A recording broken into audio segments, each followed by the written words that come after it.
Je m'adresse aux citoyens russes, au personnel des forces armées, des forces de maintien de l'ordre et des services spéciaux, aux combattants et aux commandants qui sont en train de se battre à leur poste de combat et de repousser les attaques de l'ennemi, et qui le font héroïquement. Je le sais. Cette nuit, j'ai parlé une nouvelle fois aux commandants de tous les secteurs. Je m'adresse également à ceux qui ont été entraînés par la menace ou par la tromperie dans une aventure criminelle, à ceux qui ont été poussés sur la voie d'un crime grave, d'une rébellion armée. La Russie poursuit actuellement une lutte extrêmement dure pour son avenir. Elle repousse l'agression des néo-nazis et de leurs patrons. De fait, la machine militaire, économique et informationnelle de l'Occident est lancée contre nous. Nous luttons pour la vie et la sécurité de notre peuple, pour notre souveraineté et notre indépendance, pour le droit d'être et rester la Russie, un État qui compte 1000 ans d'histoire. Cette bataille, dans laquelle se joue le sort de notre peuple, exige l'union de toutes les forces, unité, cohésion et esprit de responsabilité. Tout ce qui nous affaiblit est à rejeter. Toute espèce de dissension qui peut être utilisée et est déjà utilisée par nos ennemis extérieurs pour nous détruire de l'intérieur. C'est pour cette raison que les actions qui divisent notre unité sont, par essence, un reniement de notre peuple, de nos compagnons d'armes qui se battent actuellement au front. C'est un coup dans le dos de notre pays et de notre peuple. C'est exactement le coup qui a été porté à la Russie en 1917, lorsque le pays se battait dans la Première Guerre mondiale, mais que la victoire lui a été volée. Les intrigues, les querelles, la politicaillerie dans le dos de l'armée et du peuple se sont soldées par un bouleversement extrême, par la destruction de l'armée et la désintégration de l'État, par la perte de vastes territoires. Le résultat fut la tragédie de la guerre civile. Des Russes ont tué des Russes. Des frères ont tué leurs frères, et les intérêts lucratifs ont été récoltés par toutes sortes d'aventuriers politiques et de forces étrangères qui divisaient le pays et le déchiraient. Nous ne permettrons pas que cela se reproduise.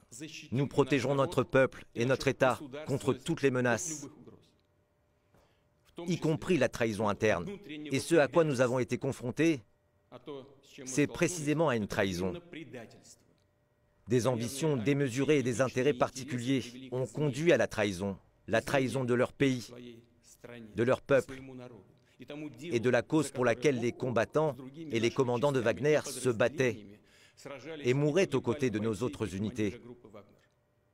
Les héros qui ont libéré Soledar et Artyomovsk, les villes et villages du Donbass, qui ont combattu et donné leur vie pour la nouvelle Russie, pour l'unité du monde russe.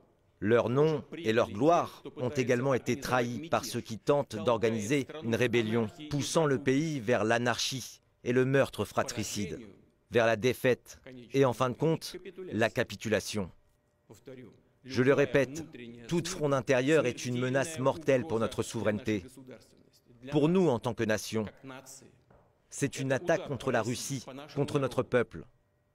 Et nos actions pour protéger la patrie d'une telle menace seront dures.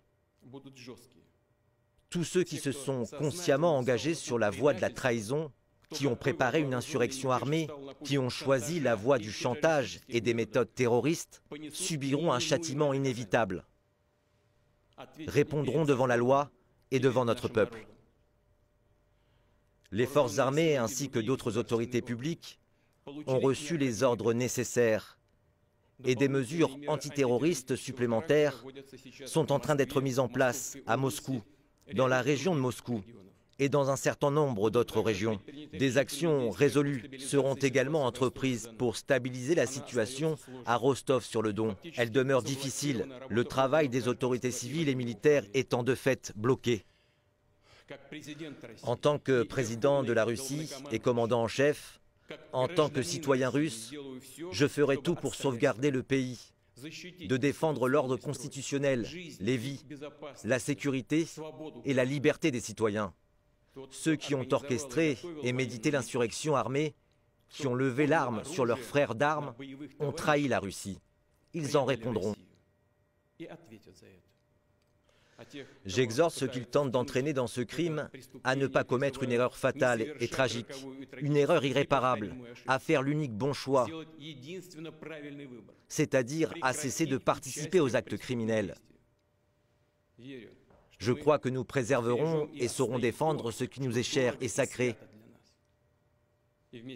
et qu'avec notre patrie, nous surmonterons toutes les épreuves et gagnerons encore en force.